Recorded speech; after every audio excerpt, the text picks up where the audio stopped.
there's only, I've never talked about this before, so this is going to be a weird, like, couple sentences, but there's only so much money brands are willing to spend on a video. Like, our videos, I mean, our views are crazy. So our videos get 200 million views sometimes now, you know, not sometimes, a lot of them go on to get 200. Sometimes they get 300 million views. And so it's like, you know, for me to get paid a fair price on that video for a lot of like people that advertise on YouTube, it's like literally half their entire yearly spend on YouTube, like brand deals, would have to go to me for one video for me to get paid fairly. So a lot of times it's like, you know, we talk to these like marketers and they're just like, you know, I only get X amount of money a quarter to sponsor YouTubers with. And I'm like, well, for one video, it costs more than that. And they're like, well, then what do we do? And I'm like, I don't know, but like, I'm not going to just you know, give you a discount because your boss won't give you more money. Like, you know, this is 200 million views. It's double the Super Bowl. It is what it is. And so it's like harder and harder to find brand deals for us that keep up with the pace. Like the amount of money people are willing to pay has stalled, even though the views are skyrocketing. Like a year ago, I was getting 50 million views a video or whatever, 70. And so,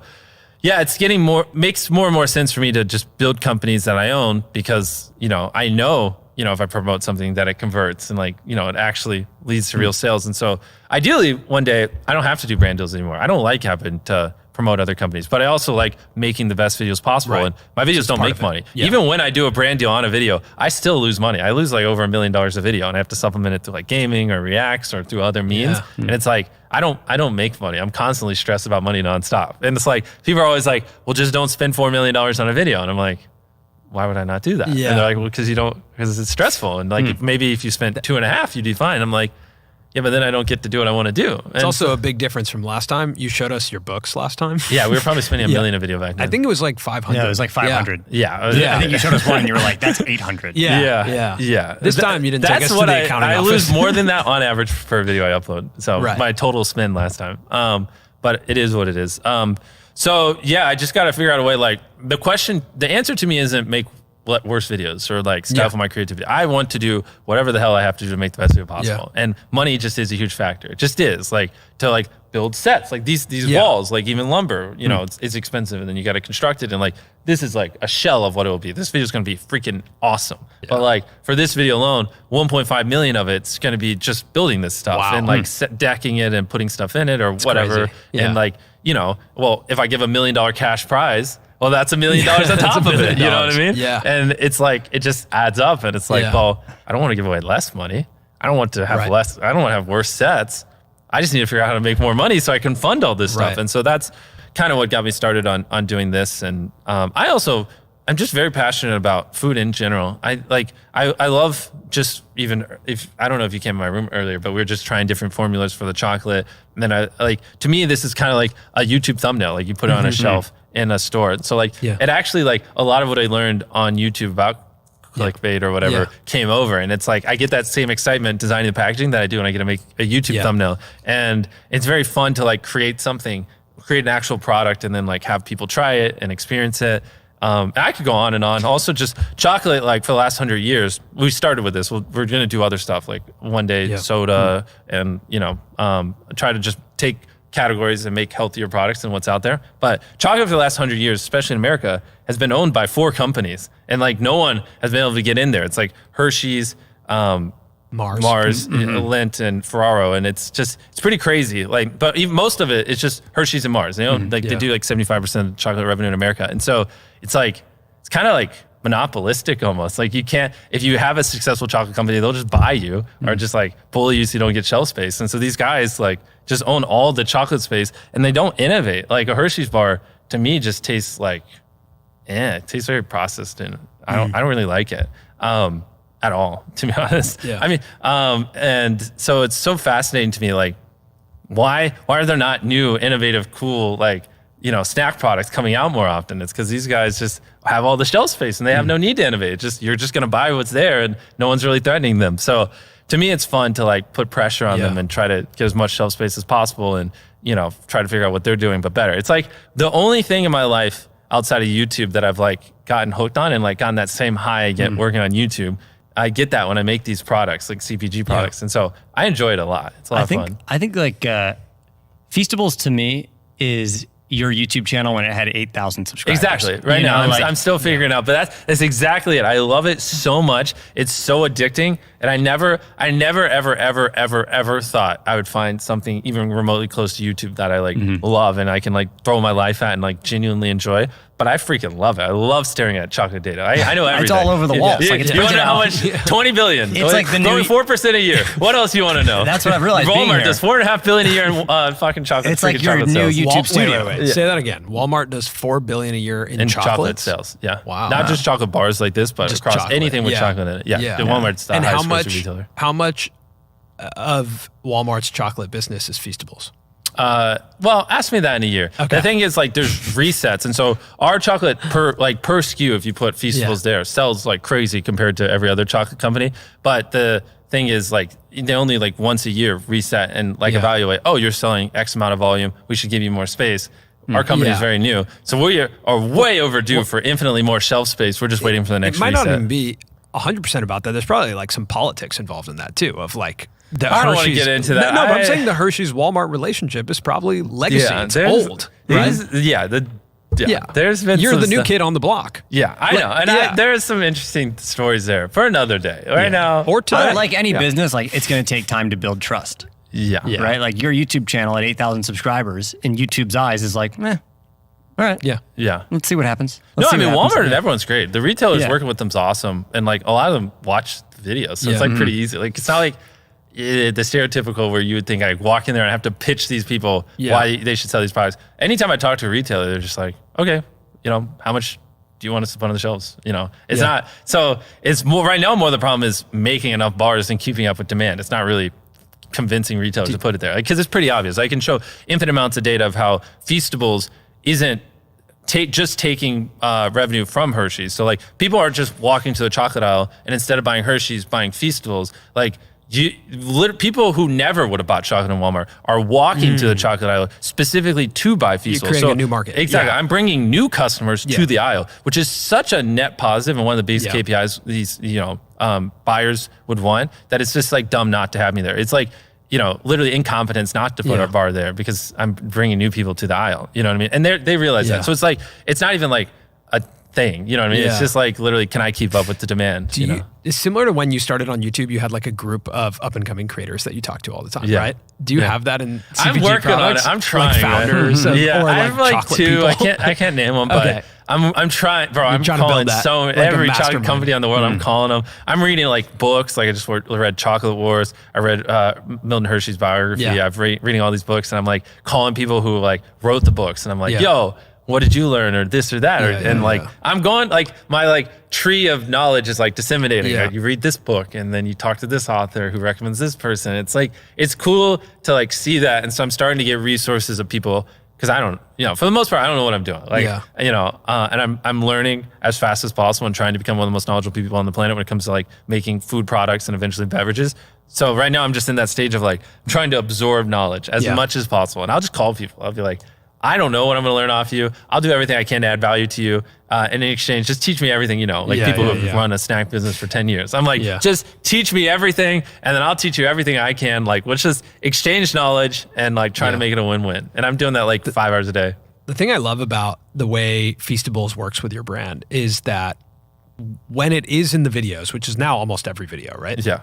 It doesn't feel like a brand deal. Of course. You know, but there's still set up moments, in the boat video, in the yacht video, there's a moment, a Feastables moment, right? Where it enters into a segment. It's because I'm excited about it. When we're, in that video, when we were going around having people try it, I'm genuinely, I've worked so hard to make these products that I'm yo, what do you think? And I love asking random people. And there's jokes and bits, and between you and Pete Davidson, it was funny. Yeah. That was a really funny moment. I agree. So those experiences, I think that is the gold standard now of if you can build your own product you should. And organically talk about it, not only just even have to think about talking about it, it's just part of you. I think MrBeast, I think Feastables. And it just, in the long run, it's just better.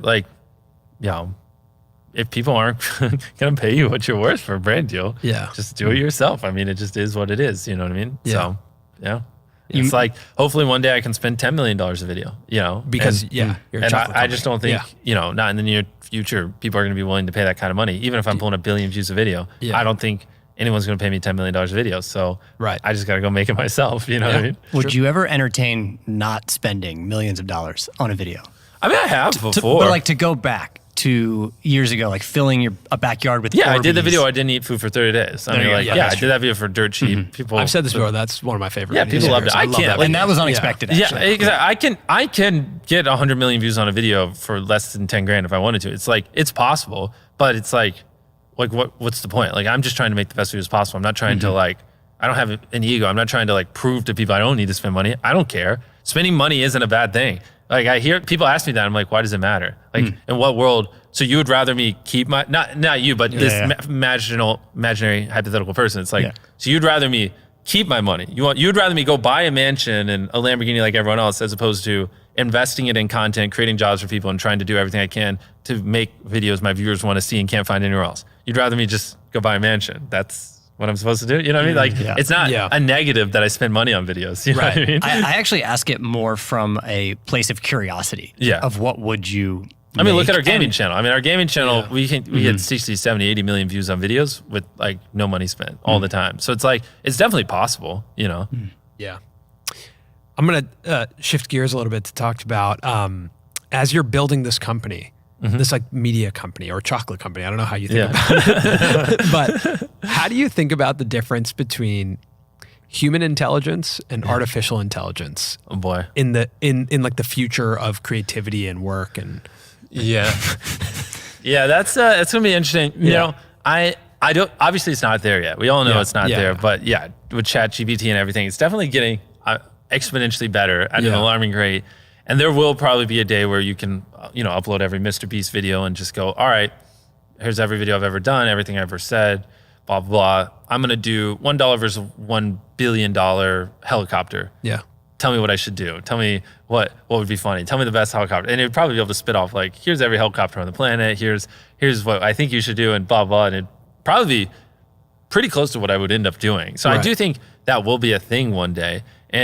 But it's also interesting because I don't think it will destroy things. I think it will just free up people to do, more of what they love and like focus on creating, and they'll have that for inspiration. And like, there'll probably be a period where everyone just plagiarizes and uses that, and like, it's going to get more homogenous at one point. And then it'll normalize, and then the people who break through are going to be the ones that use that as inspiration and level up on it. And, it just kind of is what it is. But right now, kind of neglecting it. Sometime in the next year, I'm going to go down the AI rabbit hole and be like, screw it. I'm going to start putting 5 hours a day into this and like figure out how I could use it to like level up what I'm doing. But I don't know. I think one of the most interesting things that's coming that we've spoken about before is multi-language audio. 100%. Right? Like you releasing the yacht video in as many languages as you did.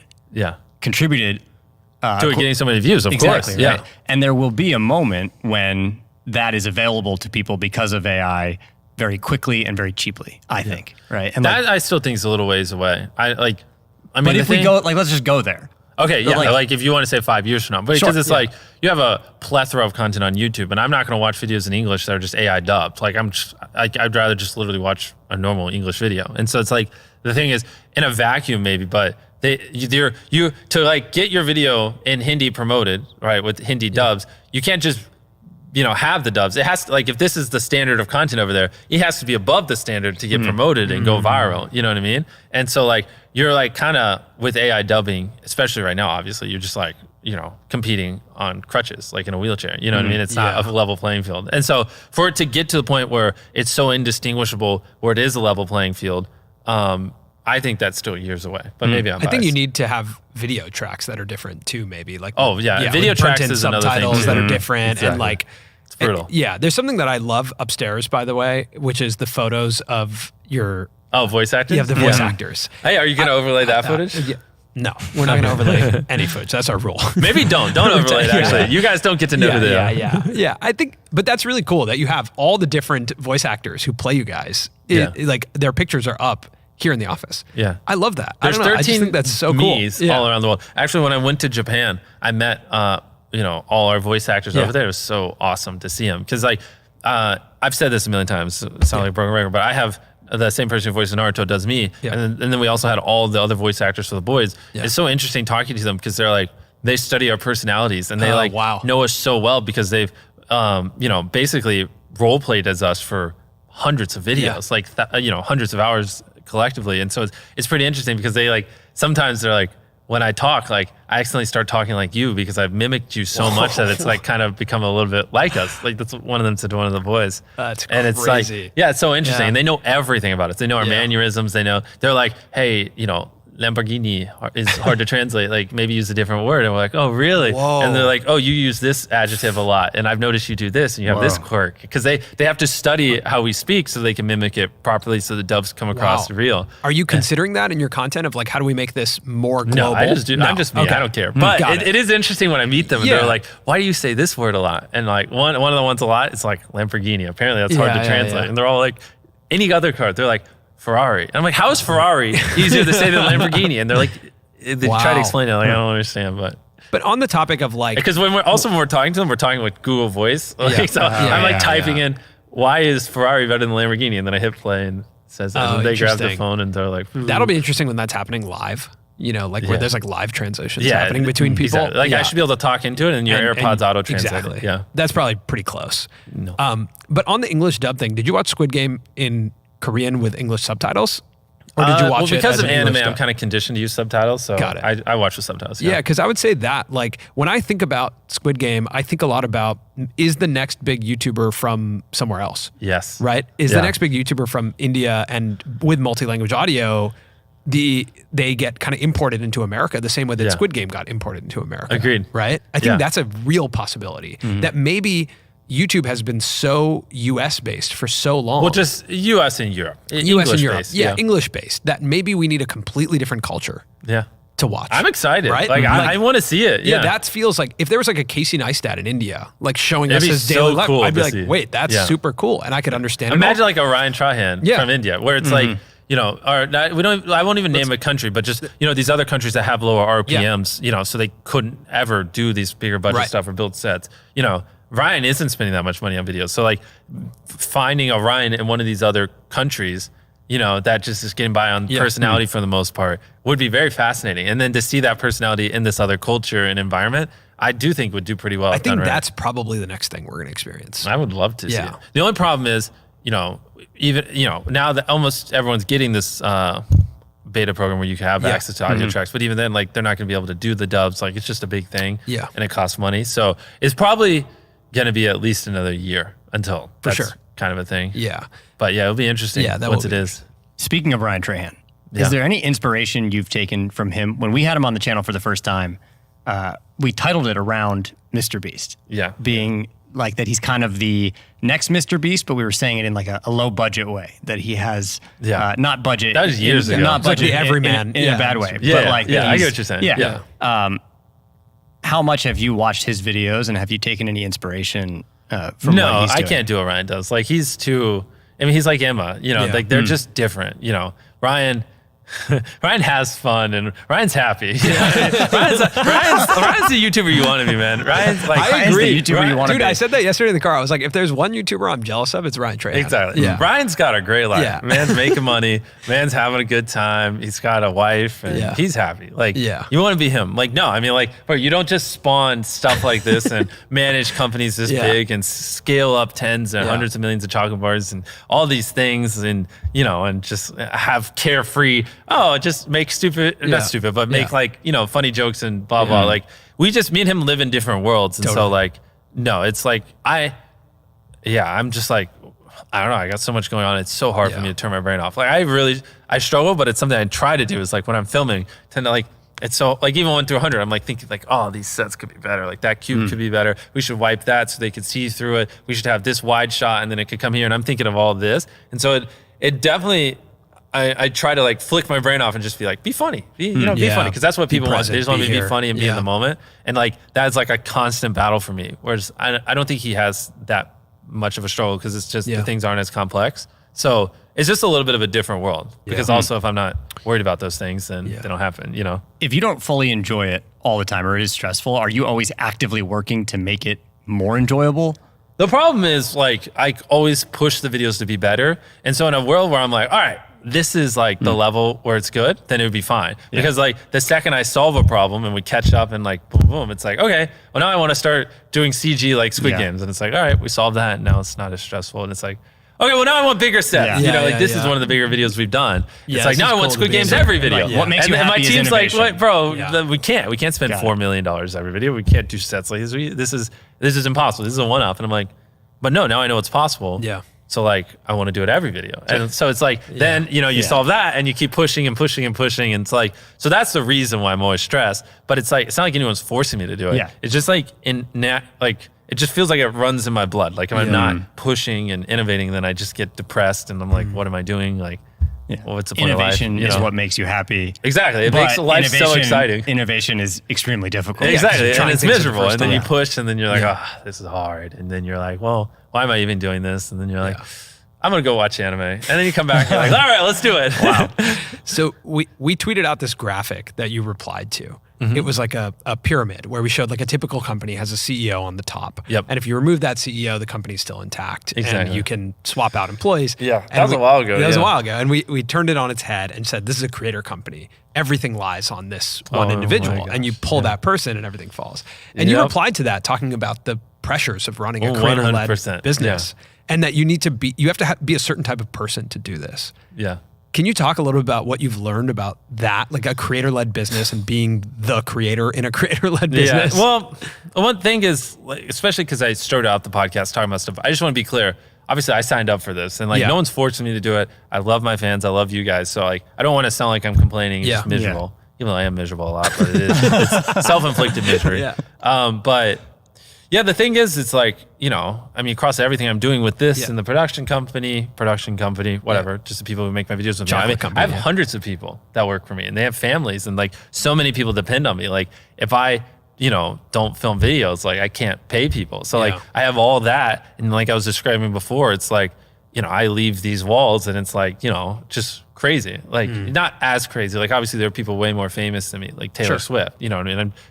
Hers is probably infinitely worse, but it's still like, I can't be in large crowds. I just can't. I can't go watch a movie with my girlfriend. We were in a very large crowd with you in November. At the mall for exactly. the Beast So Burger I can't be in crowds. I can't, I watch a movie unless I rent out buy every ticket in the movie, or people are just gonna like film me the whole time. It's like I always have to be on guard. Like I'm known for carrying around money. Like people have broken into my house before, and so it's like I gotta have security at my house, and I gotta do all this. So it's like all that. It's like no matter where I go, you're always on, and also I can't just like if I mess up, someone's always filming me when I'm in public.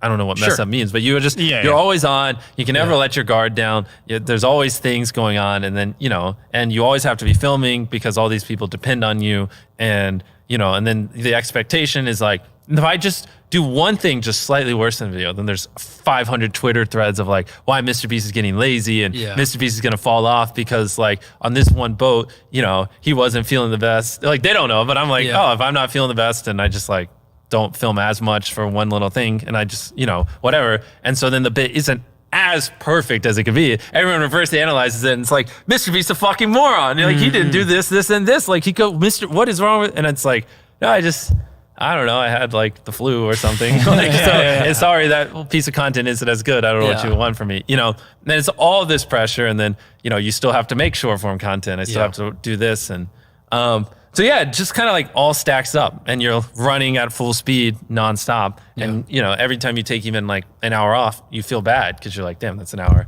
I could have been working, and I'm the bottleneck for almost everything. You know what I mean? That's the thing. Yeah. You're the bottleneck for everything. And we feel that too in our company, right? Like if we're not at our office or like reviewing edits or something, everything always ends with us, right? Exactly. That's the hard thing about it's brutal. It's 100% brutal. And so that's where you have to be a specific type of person. Like that is why a lot of people get burnt out and it just is what it is. It's the nature of the business. I don't think it's a fault of anyone. It's just like some people have the personalities. Like I want the pressure. I'm complaining a lot on this podcast. I want it. I love it. I love having the pressure on my back. Put it on my back. Put more on there. It excites me. Like it doesn't scare me. I'm like, I want more. Like I get competitive and it fires me up. But for other people, it feels like a never ending race that's daunting and you can never stop. And it's like, what's the point of life if you're just always going to be like running at 1,000,000 miles an hour? And I want to do this thing, but I can't do it because if I let up, then this falls apart. And so it's like, it can be a scary trap. It's like, it's either like something you live for and it's like in your DNA or for a lot of other people ends up being your nightmare if you're not careful. That's why I don't recommend a lot of creators scale as big as I have, because it's like, it's a lot of pressure. Like you really should probably keep your team a little more leaner. You probably shouldn't do big projects like I do. You should keep it a little more reasonable. You should get it where, you know, you have a year's pay in the bank. So if, you know, you have a couple duds, you don't have to worry about paying, you know, are you going to be able to pay your employees? Like, you shouldn't reinvest every penny so aggressively like I am. And like, there are things you can do to make it where it's not as brutal on your mental health. And all of it is the exact opposite of what I do. And that's why I'm like, but it's what you want. That's why you shouldn't. Like, a lot of people, unless you really do truly believe that you're like me and you like the pressure, shouldn't try to do what I do, because it's going to end up being your nightmare. I see it happen all the time for a lot of people. I think there's a big scale, right? Like, if you're on YouTube and you're making good videos, you can also kind of be like an artist, like an actor, right? Where you don't really want to hire employees, but you're just really good at making videos. Yeah, but then those are the same people who have to edit their videos. They have to set up the cameras, and those are the first to get burnt out, because they're doing everything. And they're doing 7 jobs, and they only enjoy 2 of them, and the 5 jobs they hate are the things that burn them out, and they don't know why they're burnt out. And it's because, well, you know, 70% of what you do, you just freaking hate, you know. That's fair. You That's need to true hire too. someone. Yeah, I feel like there was a moment, like 2 years ago when we interviewed you, or even over the past year, it feels like you were, even though you had such large scale, you were still like ours, like you were part of the creator community. Yeah. And it feels like now you've gone well beyond shouldn't, that. because I'm still in the creator community. I know you're still in the creator community. This is my life. Yeah, but it feels like you've like transcended in this way. I got you, like brand wise. Yeah, like brand wise. And Colin always says this, that like when you're in a community, people always describe you as underrated, or like kind of like you're just like ours. It's like, MrBeast is the top of our game. But once people you watch a video, right? Yeah. Like for us, this is what happened before we had 1 million subscribers. I felt like people would watch and be like, wow, more people should know about you. More people should be subscribing to you. This is so good. They give you the benefit of the doubt. Yeah. As the number goes up and you cross the threshold, it's like the chance that someone's like, this is not that good. Yeah. You should be way better with this many followers, this many subscribers. Or you're overrated, or like just have not great things to say about you. Like that, I think it feels like when you transcend a bit, then all of a sudden you're rated. You're no longer underrated. People are on both sides of the aisle. Do you feel that?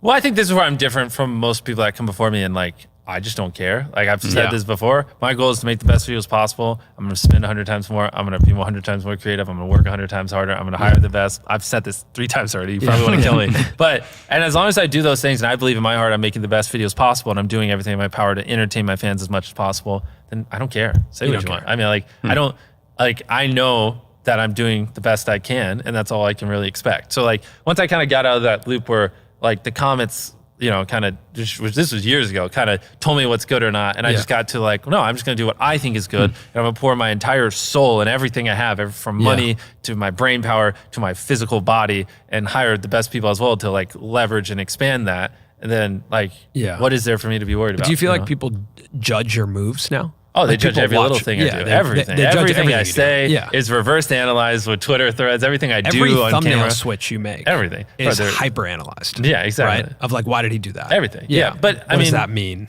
It is what it is. Like I said, I wake up every day, I work out, I focus on feastivals, and I make the best videos possible. And I'm going to do those 3 things. Yeah. And I say this repeatedly because I think this is like, everyone needs to find their own mindset. Yeah. Because like, if your mind is just like the whim of what Twitter wants it to be, then it's always going to be bouncing around, and you're not going to be focused. And like, I got my 3 things, and that's it. And like, as long as I'm doing them, I'm doing what I need to do. And I know I'm going to achieve what I want to achieve. You know what I mean? What have some of your big videos in the past year taught you about making videos? Like the last podcast we did, 70% retention was crazy, right? It was holy crap. It was something that we talked about a lot, right? Wow. Was 70% retention. And I feel like people took that away from that podcast of like, that's what I'm striving for. We went home and edited the shit out of the video. The first one that came out after visiting you was like 7 minutes or something, hyper edited. Yeah. Okay. Is there something new? Like, because we talked a lot about like the hooks, we talked a lot about 70% retention, like, you know, with like Squid Game and yachts and like all this new content that you've made, is there something new that you've learned that you feel like is? Yeah, I mean, the hard part is like, and it's crazy because I'm very, very analytical, and I love data, and but no, it's like, bro, you're gonna kill me. People who watch the last podcast are gonna kill me, but it's like, just make the best video possible. Like, just do it. Like, it's the first time you said it, though. That's good. I literally don't even look at retention charts or percentages. Like, I don't know what it is on like that, yacht video. I don't know what it is. I don't care. Like, I'm just like, how do I make this video as good as possible? Yeah. And then I just obsess over that. And that's just what works for me. Like, I don't need data to like confirm it anymore. What do you think makes a video good? Just generally, like, you can watch it and you just know it when you see it? It's that's best fucking piece of content we possibly can make. From watching you give notes last night, I think it's a mix of, am I entertained? Like, can I not look away? Yeah, that's the core thing. Yeah. And then second, does this make sense? If we go to a new location, does it make sense? Yeah, I mean, right? It just depends if on the video. There's a new challenge, a new something, a new this, a new that, whatever. Like, at every step of the way, does it make sense? Can people follow it? Yeah. Yeah, I mean, those are just the core foundations, and then you build on top of it. Like we said before, it just depends. Like 1 through 100, it's like, is the storytelling out of this world? Or is the set out of this world? Are me and the boys being funny? Are the challenges freaking awesome? Are they executed properly? Is the pacing good? The duration of it, all that. These are all things you can just like, the little levers you can pull to like make it exponentially better. Yeah. Yeah. So if we like telescope out, let's say 5 years, and Feastable sells for a couple $1 billion. Or something happens. Yeah, let's say ideally more, but ideally more. Okay. Tens of billions of dollars. Bigger. Yeah, let's think bigger. Yeah. Okay, but what does your life look like? Is it similar to this? Well, that's where I'd be doing some crazy videos. You guys buy Feastables, so I can afford my videos right now. I don't make money, but then. Yeah, if we ever had a crazy exit like that, bro, the kind of videos I'd be making would be just as stupid. I'm always going to be making videos. You're always going to be making videos. 100%. So, it'll be interesting. Yeah. That's part of the fun of following you for a long time, is that you won't stop making videos. Oh, I never at every level of success. I'm the last person on the planet you'd ever want to compete with because I'm stupid. And there's also... I'm like, herder this thing.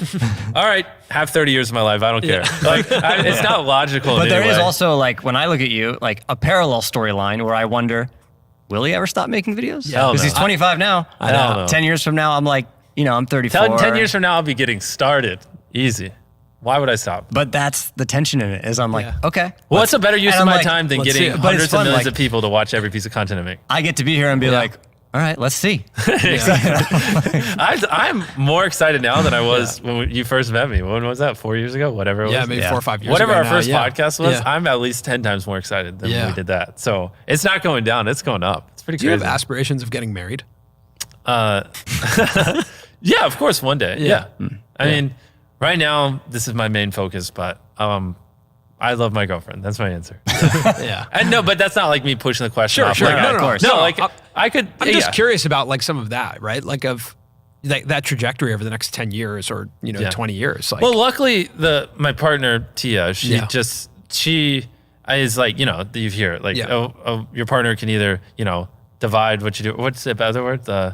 multiply. Well, multiply or divide, but it's a different word than divide. I forgot the same. But anyways, they can either like make you a worse person or a better person. Tia definitely amplifies me and pushes me to work harder. And like, you can't go a million miles an hour forever. You do have to at some point slow down and like recharge. And I do feel like she does a fantastic job of helping me recharge very quickly. And she pushes me and inspires me to do better. And so, no, if you would have asked me that 4 years ago, I would have said no. Like never. Interesting. But my partner, I do think actually does make me more successful. So as time goes on, I'm more like, actually that would make sense. Yeah, that's my answer. Yeah. It's so funny because I feel like we're almost 10 years older than you. Jesus Christ, right? Yeah, when we did the DEXA scan, you said 1989. Yeah, and I was like, I know. Right when I said that out loud, I was Coach like, B said to me too. He goes, "What?" He goes, "The 80s." I paused and I was like, 89, and I was like, wait a minute. He's 9 years older than me. Yeah. I did the math and I was like, did he say 98 or 89? Yeah, I'm almost 10 years older than you, man. Oh my gosh. It's so interesting. So I feel like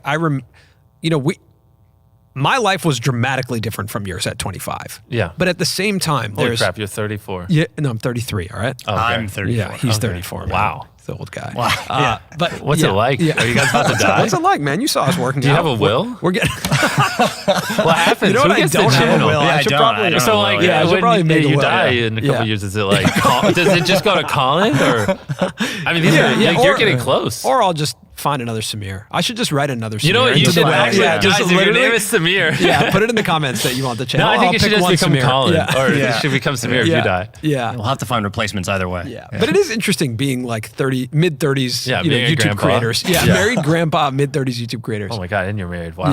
Yeah, I am married too. Crazy. I had to take off my ring to do the That's right, you did. Yeah. He's like, I had to taken scan this off in myself 2 years. and find out how much body fat percentage I had here. Yeah. Yeah. What were we talking about that? I was just saying, like when Hugo. Yeah. Well, you said today at the gym, you're like, I don't know that much about you. Well, now you know. You know. I'm learning so much. You're learning now. Yeah. But I remember when I was 25, that was like a really different year in my life. Like that was the year I felt like a lot changed for me, where like I became more open to things, and I was like, oh, interesting. Maybe my life will end up like that, or I will and I feel like just from observing you, not even from detailed conversations, even though we've just covered some of it now, like I feel like I'm watching you experience some of that. Yeah. Which is really interesting. I agree. I think part of mine might be different than yours, though. Of course. You're living a very different life. No, well, more so like from 18 to like, we'll say 24, 23. Yeah. I just was like, I was just so all in on this. Like, I just, like, my growth was in like making better content and me being, leading a company and that stuff. But my growth outside of that was non-existent. And so I do feel like because of working out and just doing just slight things here and there outside of it, it's like transformed my life so much because it's like, oh, I have like slight skills that aren't just purely making great YouTube videos. Interesting. And like when you have those things, it changes you so much more because I'm not like just purely 100%. Like it'd be a problem if you talk to me 4 years ago about anything other than YouTube analytics. It was I remember we used to talk. Yeah. This was like a YouTube like algorithm and content creation, like just GPU computer. Like that's what my brain was. It was a neural net for like making good videos. That was all it knew how to do. That's all it's ever done. That's all it's ever been trained. I was like literally training my brain to like hate things, to like things that didn't make better videos, to like to actively be disgusted at and like avoid it like the plague. Like don't date women, will waste time. Don't do drink alcohol. Even though I've only drank alcohol like 3 times in my life. Don't do this or like anything. I was like like my brain would just like naturally like run away from things that like I didn't think would be good for making better videos. And so it's like so fascinating because I've let some of those things in my life and now I don't feel like a Mark Zuckerberg like algorithm, and so it's like it's pretty funny how it changes your personality. Yeah, that is interesting. Now that you've kind of evolved past that stage, do you ever think, how did I end up like that? Like, what made me so competitive? What made me so obsessed? I was just so worried that like I'd let those things in because I have a very addictive personality. Like I got addicted to this, and so it's like, oh, what if I get addicted to any of these things, these distractions? Like I would like. I wouldn't let a computer in my house because I might play video games and like that. What if I get addicted to the video game? Well, opportunity cost. What if I play 2 hours a day? That's 60 hours a month. What am I doing? That's a video. Like, bro, it was like a fucking straight algorithm up here. I was like, I called it nightmare mode. I would like push myself to be in nightmare mode for 100 days straight, where I wouldn't play video games. I wouldn't do anything fun. I would just work for 100 days straight, and then I'd be like, okay, now you get 1 day to like have fun, and then I'd try to go for another 100 days of nightmare mode. I was absolutely stupid. I don't know what I was doing. But I do think now that being a little more well-rounded makes you, well, just so happens, if this was a business where I wasn't being a creator or like being an entertainer, I probably would stay in algorithm like crazy mode a lot longer. But it did kind of hit me that being a little more well-rounded equals a better personality, which will make me funnier in videos, which people like. People surprisingly like a little bit of comedy here and there. So I was like, that when it hit me, that I was like, oh, maybe I stopped being a little bit of like a lizard so much and like let up and like, maybe just occasionally let a South Park episode in or like occasionally like, just ingest something that isn't optimal for performance. And so I can like speak in other things than CTR and AVD. Wow. It's like, maybe that would make better videos. So that's kind of how it developed. So we have South Park to thank. No, I can't watch it, but I don't think it's bad. But I just that to me is just so far off the chains. Like my girlfriend always tries to get me to watch it, but I'm like, I just can't focus. I end up just like checking out and going into numbers land in my head. Yeah. But other things like Succession, I'm liking that. Succession's great. Yeah, Did you finish it? I'm on episode like 3 right now. I just started. I feel like that's gonna take you a while to watch. Yeah, all Succession's that. good. What was the other one? What's the? Oh, well, Which one? bro, now we're about to go down a rabbit hole. Did you see trying to help Severance? Severance? How'd you know that's what I was going to say? I mean, you could feel it. How That's the did one. you, bro, Because that it's is so good. You obviously stupid. finished it, right? No, that is stupid that me touching my eyebrows indicated Severance. Yeah, I knew it. What? I was like, he's on the inside. I was about to say like the show with the white walls, but I was like, they're not going to know what I'm talking about. No, Severance was insane. Well, Severance was great all the way up to the ending. I feel like that was just like all that. You didn't like the ending? No, like Oh all my that build up gosh. and all that like Yeah. investment, and then the ending to me was just kind of, But it's not over yet. Don't you want to watch season 2? well, give me season 2. Like, That's oh, true. you It's gotta gonna be be able to like real another long. bro, year. just like it's going to be another stop, year. like waiting Yeah. 4 years to make a season of shows. Yeah. Can we Yeah. just like get on this YouTube timeline, Yeah. man? Bro, I get 2 weeks. You don't get 4 years. Come on. I think that's like a lesson in brand, though. Like, it's that good that they could take that much time off. It's not that No, good. I think it is. It's good, but it's not optimal. I'm not going to watch Severance season 2 because by the time it comes out, I'm going to freaking forget everything that happened in season 1. I'm not I even going to can't remember. wait until it comes out. I'm going to text you. Okay, I'm just not gonna remember. Like that happens with so many shows. It's like it's not optimal. We can all agree it's not optimal. Like or anime. Like half the anime I watch, it's like, all right, season 1, awesome. 2 years later, season 2, and I'm like, well, I don't care anymore. You know what I mean? And these are shows like I really, really enjoy. It's like we need to get the rest of the world on this YouTube timeline. Like crank these things out quicker. When do you think that happens? Where all of this kind of reaches singularity of like the entertainment business, where they come down to our timelines, or we go up and we are the ones who produce. Like, when does it happen where there's not? I think that's the traditional answer and that's is YouTube. like you have to believe more in a project, and instead of just filming one season, posting the season, which is what a lot of people do, waiting to see the performance of the season, waiting to see what everyone thinks, then greenlighting a second season. You have to just believe in your work before you do it. Like that's how you double down on a piece of content quicker, is before you even post the first piece of content, you start working on the next. Like actually start working on it, actually start spending money. That's how you dramatically shrink the timelines. But I guess for them, they're probably like, well, these are big budget things that are I think you have a different relationship with money, right? Like what probably stops really good art is the commercialization of it. Like the monetization of it. Yeah, and like, I just think in that aspect, it's like the day you finish filming season 1, like take a little bit of time off and then go right into season 2. Don't wait till you post it. Yeah. And, which sometimes can take 6 months to a year. but they're looking at performance probably. Exactly. Yeah, and that's why it's like, also harder with scripted content. They don't. Well, they don't know what will do well. They don't always. Like sometimes they do, but for the most part, they don't. And so they have to wait till 6 months to a year for it to get up, and then they have to wait to see what people think. And some shows don't pop off right away. Sometimes it takes 6 months, and then you have to greenlight a show, and then it takes like all this time to get the gang back together, and then it takes a year of production. Whereas if you were just like, fuck it, I believe in myself. You do season 1, you instantly start working on season 2. By the time the fans are like, oh, we want it, you already got season 2, and you can drop that 2-3 months later, right? Yeah, but the cost of failure for them is too high.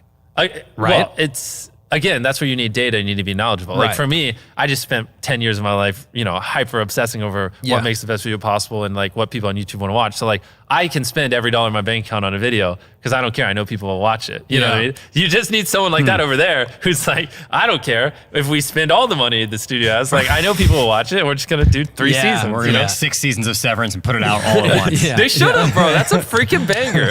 Anyone with the brain watching that knows that's a banger. And minus the end of season 1, it was great. It was awesome. I was like so curious. I loved it. It was like porn for my brain. It was like a bunch of thought porn. Yeah, it was a bunch of unclosed loops. Like it kept going like, ooh, what is that? Yeah, exactly. What? Yeah. Oh, what's it's that? It's almost like what's that? Yeah. like a Sudoku puzzle Totally. in a show form. Yeah, where it just opens and once you hit episode 6, you can't not make it to the end. Yeah. They just... Bro, I would love to see someone watch Severance with like those things on the brain where you see activity and then have them watch SpongeBob. And it's like SpongeBob, your brain activity is probably like, and then but with Severance, it's probably like beaming and all red like the whole time.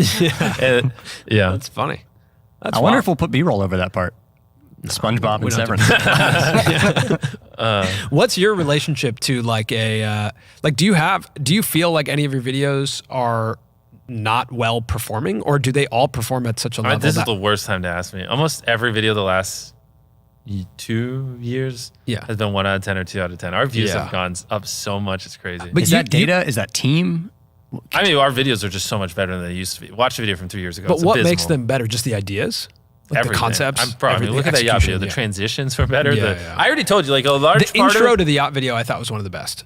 I mean, it's literally everything. It's like, I used to be like robot man and like, just like, scream and just say things. Like I'm a lot more natural now. And like, sometimes it won't, it's like, all right, boys, let's go have fun on the yacht. Sometimes I'm just like, okay, boys, just do whatever you want. And that's what we put in the video. And it's like, that was a huge breakthrough. It's people want to just see a more natural me. And I don't have to like scream constantly to hold people's retention. You know what I mean? Like, it sounds obvious in hindsight, but so it's like that little thing. I mean, like every video we improve a bunch of stuff. So it's these 5 things a video we're improving over the last 2 years that they just keep stacking on top of each other. And we keep pushing and pushing and pushing. And like, we do more. Like yachts when on the $25 million boat with the thing went through it and then I spawned. Like that's a more high quality shot than we normally would have done. And it's awesome. Yeah. I thought it was really cool. And like, sometimes when we film now, we have like 7 drones whizzing through the air. We're doing like cool stuff with drone shots and like, whereas 2 years ago we were using 1. But so we can do like cool things where like we can have a further away drone punch into a closer one. So it looks like, it flew in, and then we can have like just all these cool things we're doing on like the camera side and like my personality and on that side and like on scaling up the sets and stuff. Like you said, like our average spend has gone from $1 million to millions of dollars a video. And like, so everything is constantly getting better. And like the more we leveled up, we always get rewarded proportionally with views. It just is what it is. Like the algorithm does a great job of rewarding great content, which is subjective. It is what it is. No one can define great content to a T. But in my opinion right now, if you make great content, which essentially is, what viewers want to watch, but obviously then that goes into a million nuances you can never like verbalize. Sure. But if you make what people want to watch, you make great content, the algorithm rewards it very well right now. And so as we make our content better and better, we just get rewarded with more views. And so we just keep pushing and like, we're just, no matter what, there's always a way to be better. There is always a way to be better. And so we're just never going to stop making them better. You've been tweeting out your analytics quite a bit on your subscription behind tab. the subscription tab, which I've really enjoyed. It's really interesting to see. But like, it's like my own little like people, like, because I can't tweet it on my main page because then I look egotistical and like, but I like crave that like, hey, other YouTubers, what do you think of this like little piece of data? I think it's great. So like on Twitter, you can have this thing where people can subscribe for $5 a month, and so like I've just kind of made that a thing where only YouTubers pay the $5 a month because I only share data there. Yeah. And so it's cool because now I have these like people whenever I like want to share data, it's like, it's not egotistical. It's like people who actually crave that stuff and know like, I'm not trying to flex and say, hey, look at me. I'm just more like, hey guys, what do you think of this cool little thing? Yeah. Speaking of other YouTubers, you're still doing like masterminds. Of course. You always meeting like a group of creators that you get together with and go on trips with and like 100%. And learn that's how from you them. stay on top. I got to always be learning from everyone. That's cool. To me, it's really cool that you're like so committed to that. Of course. Like it's just like It'd be crazy I guess it's just to. For me, I think of it as like that was like a part of your origin story. Yeah. Like when I think about the MrBeast origin story, like so much of it has to do with like finding a group of creators. Yeah. But I just love that it's still a part of your narrative. It's different. It's more just like, who are the 5 people that are innovating the most, doing the most creative stuff? Who are the 5 people that are pushing the boundaries? And then, just talk to me once a month or once every other week. And who do you feel like some of those people are who are pushing the boundaries? I'm struggling to find them right now. I mean, I really am. Like I don't want to say names because like I'm grasping at straws with some of them, but I'm just like, what did you learn? And then they tell me, and I just tell them, here's everything I learned.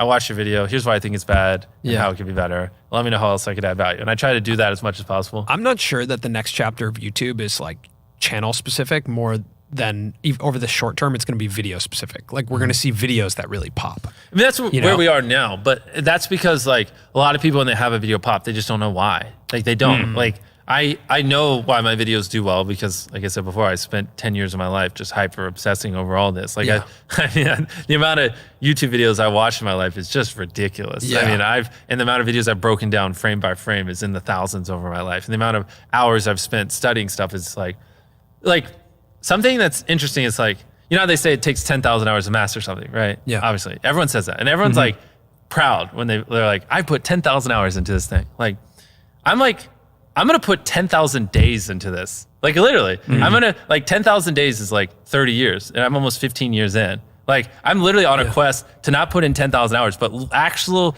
10,000 days into my craft. So it's like that level. I'm like literally halfway there, which I've never heard someone say that before. And it kind of hit me in the head earlier when I was like, fuck. Like, because I was like 10,000 hours just isn't that much, in terms of like what I devote to this. Like And so like throughout all that just sheer stupid amount of time I've dumped into this, I've just learned what does well. But for other people, they don't. And they upload 20 videos, one does well, and they don't know why the other 19 didn't do well. And it's just, you know. And we spend years not paying attention to videos that did well. Yeah. Right? Yeah. I think we tried to learn from mistakes, but we should have been learning from success. Because you look at like our videos that do well on our channel, go back 3 years, the next video we make bombs. Yeah. Because it has nothing to do. I know, every time you guys came down. I mean, you would tell us. You would tell us. I would tell you why. It is true. Sometimes that is harder. Like, you know, to learn it's harder from, to pay attention to you would success. think that if something does well, you'd repeat it. Yeah. The thing is, it's all knowledge. It really is. And like every time I say this, people debate it to the end of time on Twitter, but I don't care. Like I could start a new channel tomorrow with not using my face or my voice, like without ever promoting it, and in 6 months have 20 million subscribers. I just could. Like, there's sometimes where I have theories that you are doing that and it's going to happen and you're not going to tell I live anyone. through people vicariously all the time and help people just get a couple million subscribers here and there. It's purely knowledge. Like if you knew what I knew, you could get 10 million views a video and you could get 10 million subscribers no matter where you are right now within 6 months. It really is just knowledge. And I can already tell you 90% of the people watching, they don't agree with that. They don't. And everyone has excuses and they're always like, nah, YouTube just doesn't work like that, Jimmy. You don't understand. But I mentor a lot of people. I see it even to this day. I still see it all the time. It is possible. It is simply knowledge. And the second you accept that it is knowledge and you start your, for me, 10,000 day journey of learning, for you, whatever it is, if you want to be less hardcore, and like actually figuring out, you know, what makes a good video, what does my audience want, how can I elevate, and then you take that knowledge and you just assume that I will never understand what the perfect video is, and every single day I just need to be devoted to learning as much as possible and improving as much as possible, and I got to improve every video as much as I can. Then there you go. You know, you feel like people still underestimate YouTube as a whole. Oh, 100%. Yeah. Has it got, I feel like it has gotten better, but I am surprised sometimes when I see like traditional media when people look at it. the views on my video, they still don't like, you know, they're like, oh, well, yeah, he, you know, might get 150 million views on a video, but like this show gets 2 million viewers or whatever, you know, or it's like, it's not the same. Like those 2 million viewers are like different. And it's, you know, it's are you talking about the Succession views. Finale? Because you tweeted about that. Oh yeah, you trolled them pretty bad. Memeing on random tweets. It was funny. You said I didn't know numbers go that low. Okay, all right. Well, that was probably it's probably 4 a.m. I was probably in bed. Just we won't dumb. put that tweet up. I'm kidding. No, put it up. Or they're gonna go search for it. That was interesting. That the Succession finale had like 2.9 million views or something. But that was live viewers. Live viewers, so which is very impressive. And I'm sure over time it's gonna go on to get tons of other ones. I mean, I don't know. Like that is actual apples to apples, because that means that many people watch the whole series, which is pretty crazy. Which is why I want to make my own series show. So I can actually see like, you know, what it's like. 24-hour views of that, who knows what that was? Maybe 10 million. Yeah, which is pretty impressive. Which is really impressive on a narrative show like that. Yeah, you got people to watch that many seasons and get all the way to the end. And get that connected, Exactly. Yeah. What did you, I'm just curious. When I look at this hat that you wear, this Nike hat, I think so much about our video we made in November with you at the Beast Burger opening. Yeah. My Nike hat. Yeah. What about it? I'm just curious what you thought about that video that we made with you. Oh, yeah. The hat just reminded me. Yeah, the hat reminded me of that video. I thought you were about to ask. And I remember we talked about it a bit afterwards, but like kind of briefly reflected on that video. But I'm curious, 6 months later, like what you think about that video. I think it was it's a little eye-opening for me. I guess kind of like I said, I don't know anything about you, really. Yeah. Like I don't even know your wife's name, you know, until you told me about the wedding ring. I didn't know you took it off. But it's like, it kind of helped me realize, like I thought people knew like how hard what I do is and like blah, blah. And that really opened my eyes. Like, I was like, that was not that crazy for me. Like it was crazy in a hectic day, but in the scheme of what I do, like that is like just a slightly above stressful day for me. Right. But everyone in the comments is like, I had no idea. This is what Jimmy goes through. This is Jimmy's life. And I was like, what do you mean? Like this, like I've done harder things. Do you think making Squid Game in 30 days was easy? Like, you know, this was me for 30 days straight. And it's like, so it was pretty eye-opening to me that like, I think a lot of people think what I do is easier than it is. I know. I mean, that was the first time that we truly spent 24 hours with you, like not here. Yeah. You know, and just saw like what something of that scale felt like with you. Exactly. And I think our goal with that piece was to make people feel like a sense of empathy too. of like, it's whoa, hard. this is like, It's hard. And there was exciting moments like coming out of the elevator with you and everyone cheers and like there's 20,000 people there, and then also like figuring out the logistics of all that. Yeah. But yeah, that was a really fun thing to make. Yeah, it was eye-opening because it's, like I said, a lot of people I think my life is easier than it is. Yeah. And like just these magical big videos that no one else does just happen. And, there's a reason no one else does what I do. Right. There is. Like not a single creator makes videos anywhere near as difficult as we do. Yeah. And there's a reason. Like they're freaking hard. They're so hard. And so actually after that, I actually hired a guy to follow me around and film me 24/7. It sucks that he's not here. What about the Colin and Spear show? Yeah, he's dumping footage right now off cards. But I've been having a guy ever since then follow me around and like he films me. And so, bro, I have so much footage of me just working. Who's editing that? Well, right now, don't worry about it too much. But no, but I'm actually don't worry about it. Hey, just forget well, I just don't want to say because this, it's not connected to the internet, just connected to a computer because there's so much footage of my life on it. Well, I'm gonna just do this for a whole year, and then I think I don't know. I think that would make sense to post on Netflix, 100%. Yeah, but I think what I would want to do, I don't know. What I've been brainstorming is every year. So I just name it's each season is just a year of my life. It's 25, 26, 27, and then I don't know if it would make sense to follow me around for 3 or 4 years and build them up, or if I just do it for this year and every year on my birthday I drop it. But it's we're getting 8 hours of content a day, and this is crazy stuff that I know people are gonna want to see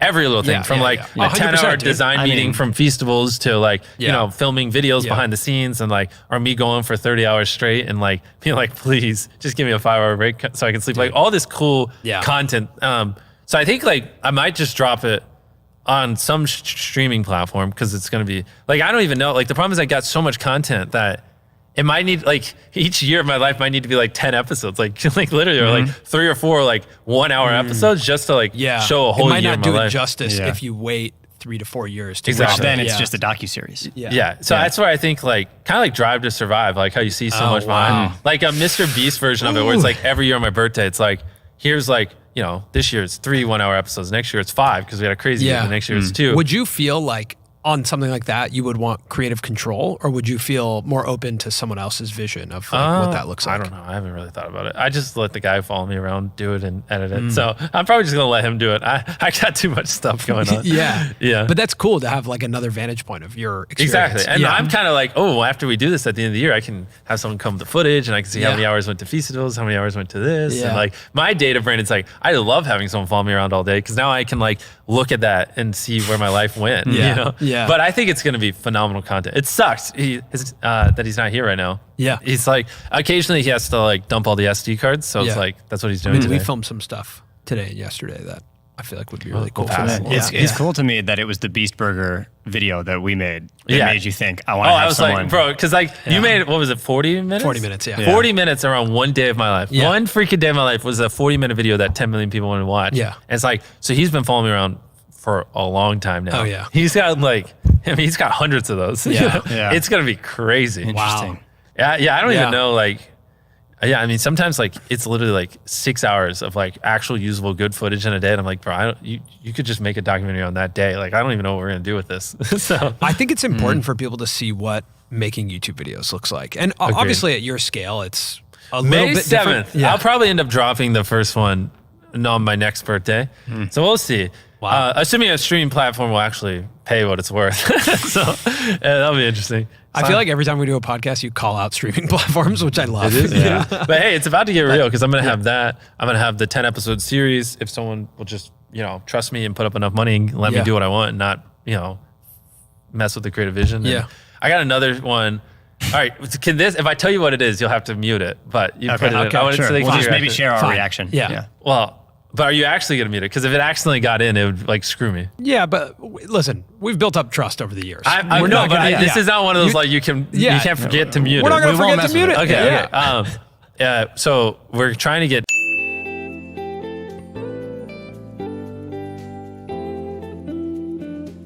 Oh my god. And do Whoa.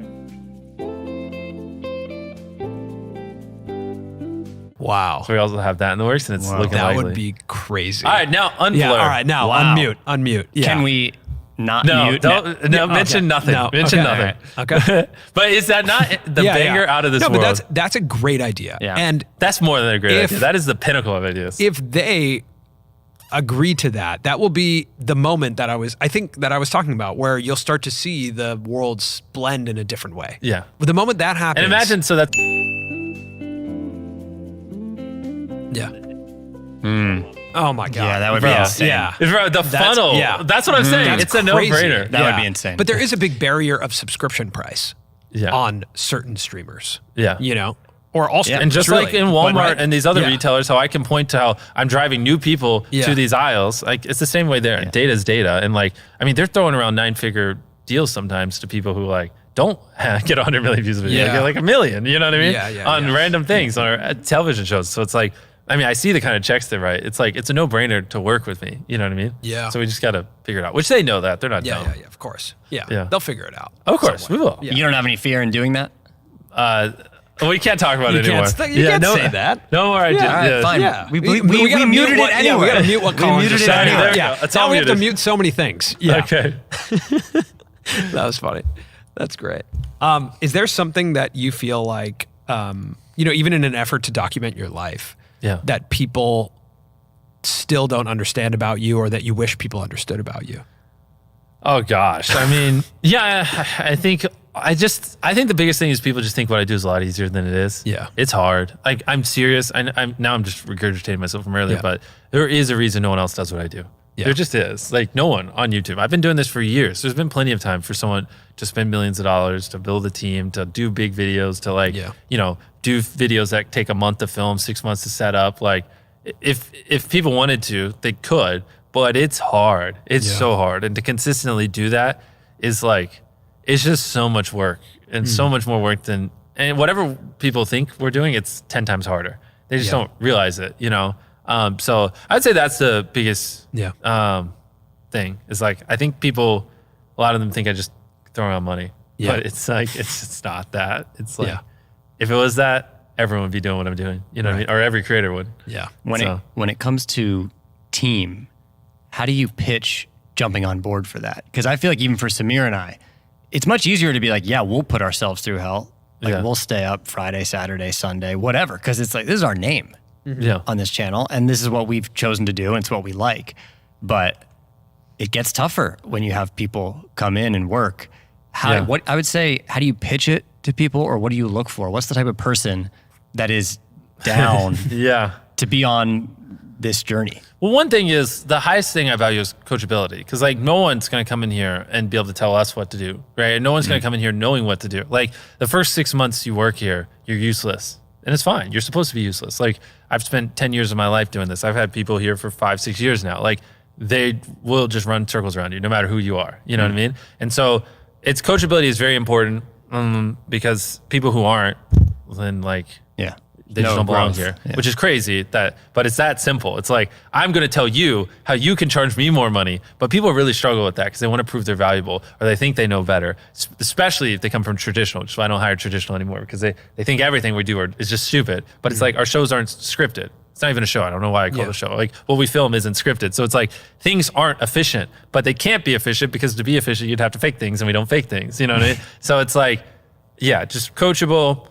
And then you just have to see the value. You have to believe YouTube's the future. You have to believe we're going to be on top 5-10 years from now. You have to really see the vision, which not all people do. A lot more now. Earlier on, I'd always have people that'd be like, I'm going to be honest, like, like we're talking like 2-3 years ago when I'm getting 10 million views a video, like, they'd be like, I really think this might be the peak of the channel. I'm like, it's just not. Here's 100 ways we can improve the videos. And I'd be like, yeah, I just don't see it. Like, you're biased. Obviously, you think it's going to keep growing, but like, I think I should just like, I'm going to go figure something else out. Like, I don't know. I just don't know if this is where I'm going to be. Like, come on, Jimmy. Like, are you really going to be doing this in 10 years? Like, this is things they would say like 5 years ago. Are we really? Like, let's be realistic. You know what I mean? And so I've lost so many people over the years. And it's funny, almost every single one of those people end up regretting it. And they're all always like, they always end up calling 3 years later, and they're like, wow, how was I supposed to know you were going to get 100 million views a video? No one's ever gotten 100 million views a video before. And I was like, bro, I literally laid it all out for you. Yeah. I told you everything. You just didn't believe in me. And it is what it is. Like, I'm not mad at you. I don't hate you.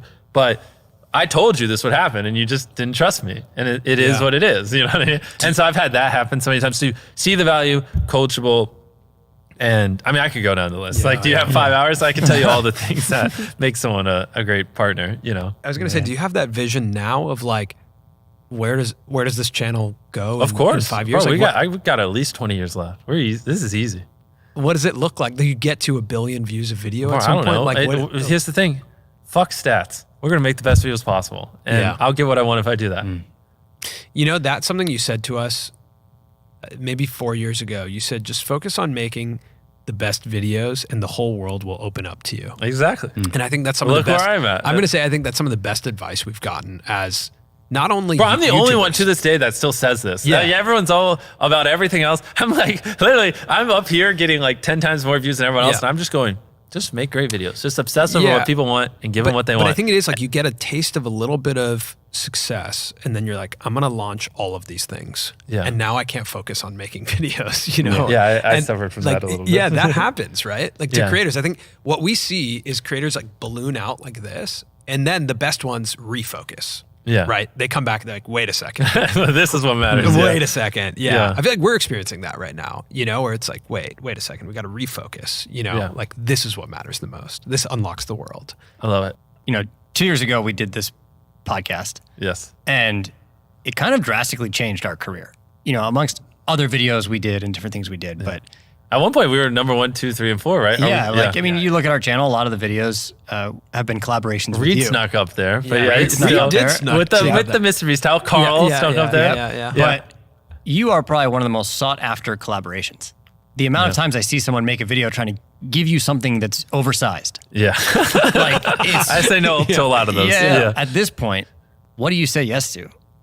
I say yes to things where I think people genuinely put in effort. I think there's a phase where like people are just giving me stuff, but it's just so low effort and it's not original. And there's just so they can slap my face on a thumbnail. And so like, that's why I say no to basically everything now. Like I don't do those anymore because they're just like, it's like, I don't know, like I can only receive big things so many times.